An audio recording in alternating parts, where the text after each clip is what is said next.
இந்த இடத்துல சூரியன் சுக்கிரனோடு சேர்ந்திருக்கிறார்.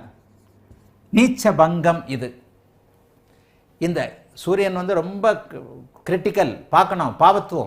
பாவத்துவம் என்பது நீச்சபங்க ராஜயோகத்தில் அடையாது. இந்த இடத்துல சூரியன் சுக்கிரனோடு சேர்ந்திருக்கிறார். இந்த சுக்கிரனோடு சேர்ந்திருப்பது நீச்ச பங்கம். அதே நேரத்தில் சுக்கிரனோடு கூட அவர் சேரலை. ஐப்பசி மாதம் பௌர்ணமியாக இருக்கிறார். நீச்சபங்க ராஜயோகம் இது. சரி, இந்த இடத்துல சுக்கிரன் இங்கே நீச்சமாக இருக்கிறார்னு வச்சுக்குவோம். இது கூட இது நீச்சபங்க ராஜயோகம். இந்த இடத்துல சூரியன் பௌர்ணமி சந்திரனுடைய பார்வை. பௌர்ணமி சந்திரன் உச்சனுக்கு சமம். பௌர்ணமி சந்திரனுடைய கேந்திரத்தில் சூரியன் இருக்கிறார். பௌர்ணமி சந்திரனுடைய கேந்திரத்தில் சூரியன் இருக்கும்போது இது நீச்சபங்க ராஜயோகமாக செயல்படும். சரி, இந்த இடத்துல சுக்கிரன் இப்படி இருந்து விட்டார்.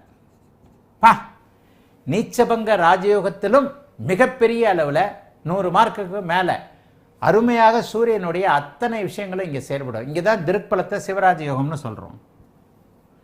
இது அதை விட இந்த இடத்துல சூரியன் பிரதமர்களை, மந்திரிகளை, அரசர்களை உருவாக்குகிறார். அக்பருக்கு இதே மாதிரி அமைப்பு தான்.